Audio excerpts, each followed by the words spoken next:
আজকে যারা নতুন দল গঠন করেছেন জাতীয় নাগরিক কমিটি, আমি চ্যালেঞ্জ করে বললাম বাংলাদেশে আপনারা একটা সিটও পাবেন না যদি বাংলাদেশ জাতীয় নাগরিক কমিটি এই নির্বাচনে একটা সিট পায়। আমি হাতের মধ্যে ছুরি পরব। অতএব ভাই, বিএনপিকে নিয়ে তালবাহানা করলে যা কয়টা ভোট পাইতেন সেটাও নষ্ট হবে। বাংলাদেশ জামাতে ইসলামকে আমরা ভালোবাসি, তারা ইসলামিক মাইন্ডের দল। আমি জামাতের সমালোচনা করব না, কিন্তু বাংলাদেশ জামাত ইসলামের নেতাদের স্মরণ করিয়ে দিতে চাই।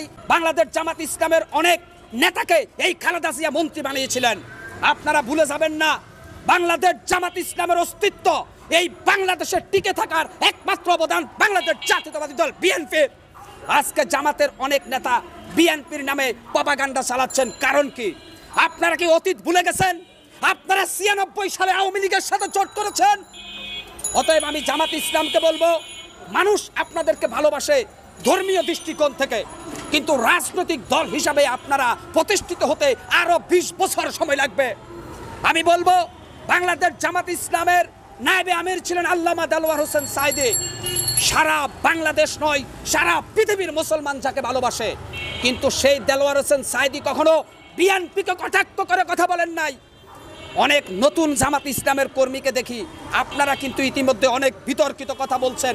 আরে ভাই, বিএনপিতে সাদাবাজের লোক যারা আছে তারা বিএনপি না, তারা বিএনপির লেবাস ধরেছে। অনেক জায়গায় আমরা দেখছি প্রমাণ পাওয়ার সাথে সাথে বিএনপির হাইকমান্ড তাদেরকে দল থেকে বহিষ্কার করেছে।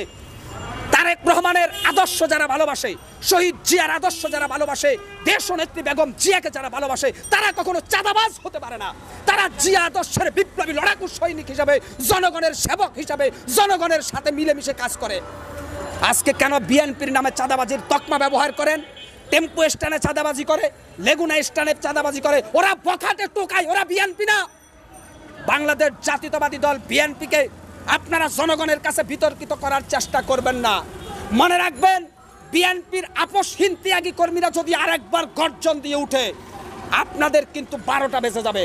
বিএনপির জিয়া আদর্শের সৈনিকেরা ভদ্র, তারা ধৈর্যশীল, তারা মানবতাশীল, কিন্তু তারা দুর্বল নয়।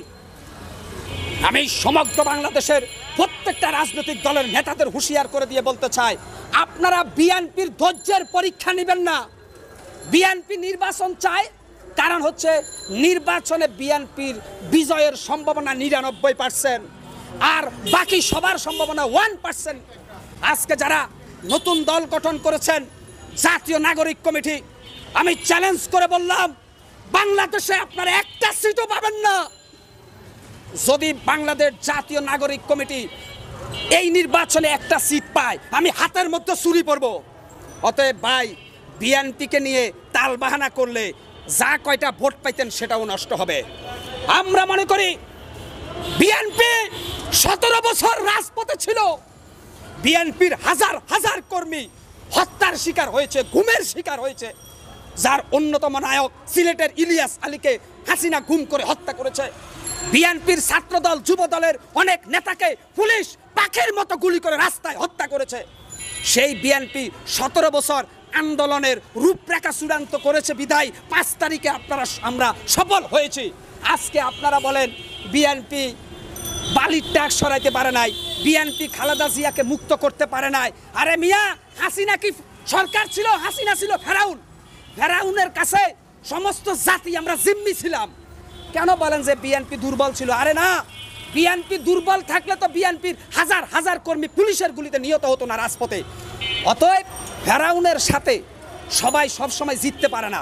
বিএনপি যুদ্ধ করেছে তো হাসিনার সাথে না, বাংলাদেশ জাতীয়তাবাদী দল ১৭ বছর ফেরাউনের সাথে যুদ্ধ করেছিল।